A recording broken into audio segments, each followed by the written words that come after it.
I have your balot.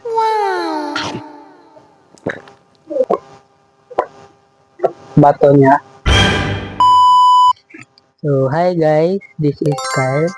So, for today's vlog, we're gonna do the mukbang again since there's a lot of people na nag-comment dun sa mukbang ko na buldak and I asked them to request something na pwede kong kainin or imukbang.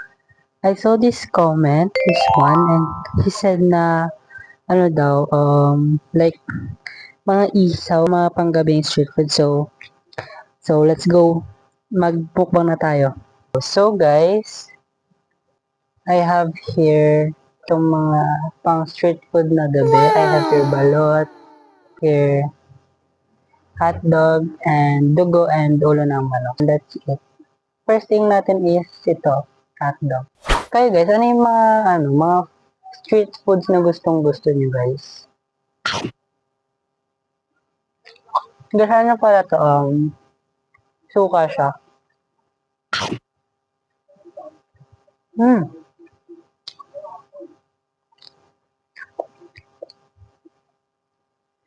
Sa magtatanong guys, mabilis talaga akong kumain.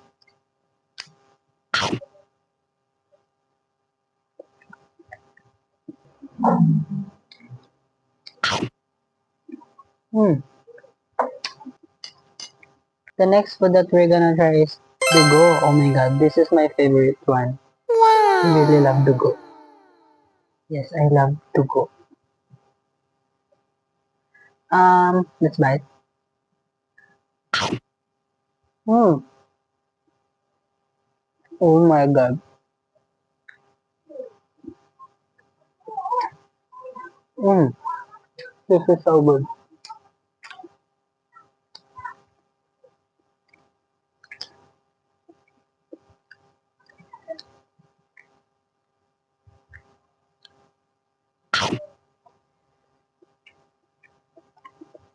Hmm. Hmm. Ngayon talaga, I have the Royal. Bumili ako sa store.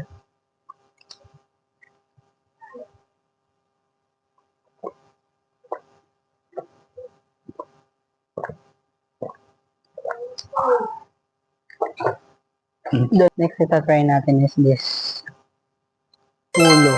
Isa lang yung kinuha kong ulo kasi hindi ko masyadong gusto to. This one. Let's bite.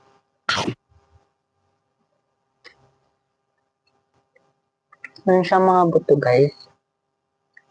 Masarap din siya in fairness. Pero di ko talaga best ng ganito. For the challenge lang talaga. For the request, I mean.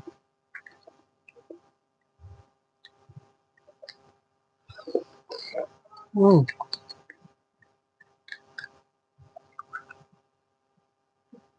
The next is favorite ng lahat alam ko.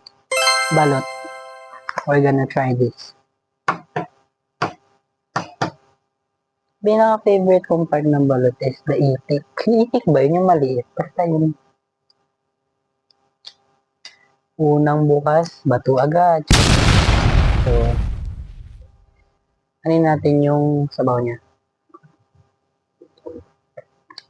This is so good.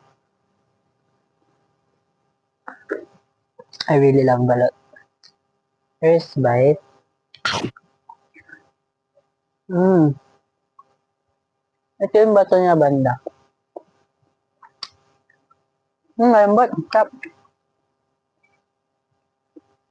Dip natin siya sa suka. Masasarap kaya yung suka kaysa sa asin. Yes. Cheers. Ito nga pa yung itik guys. Maliit lang siya so mas makakain.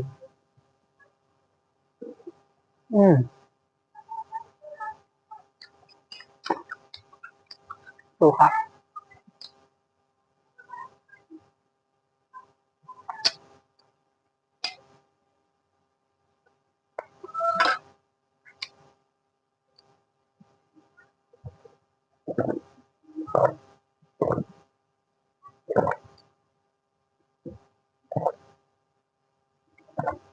So ayun guys, hope you guys like this video and mag-request pa po kayo ng ibang mga foods na pwede nating kainin. Pwede nating mukbangin. Basta yung mga, alam nyo, mura lang ganun. Na-afford ko. And thank you guys for watching. Bye-bye!